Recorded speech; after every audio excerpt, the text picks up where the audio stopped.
নমস্কার।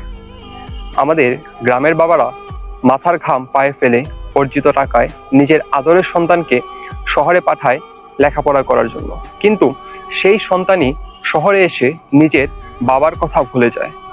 একদিকে ছেলেরা মাদক, অসৎসঙ্গ ও মোবাইলের নেশায় আসক্ত হয়ে নিজের ভবিষ্যৎকে নষ্ট করে, অপরদিকে মেয়েরা নিজেদের এবং পরিবারের মূল্যবোধকে ছাড়িয়ে এমন জীবনযাপনের দিকে ঝুঁকে পড়ে যা তাদের এবং পরিবারের কষ্টের কারণ হয়ে দাঁড়ায়।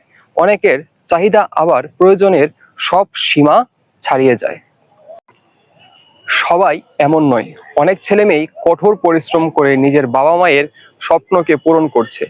তবে যারা ভুল পথে পা বাড়াচ্ছে তাদের উদ্দেশ্যে একটাই কথা, একবার শুধু নিজের বাবার ক্লান্ত মুখটার দিকে তাকাও, যে মুখে তোমার ভবিষ্যতের জন্য হাজারো ত্যাগের গল্প লেখা আছে। হয়তো এই উপলব্ধি তোমার জীবনকে একটি নতুন পথে ধাবিত করতে পারে।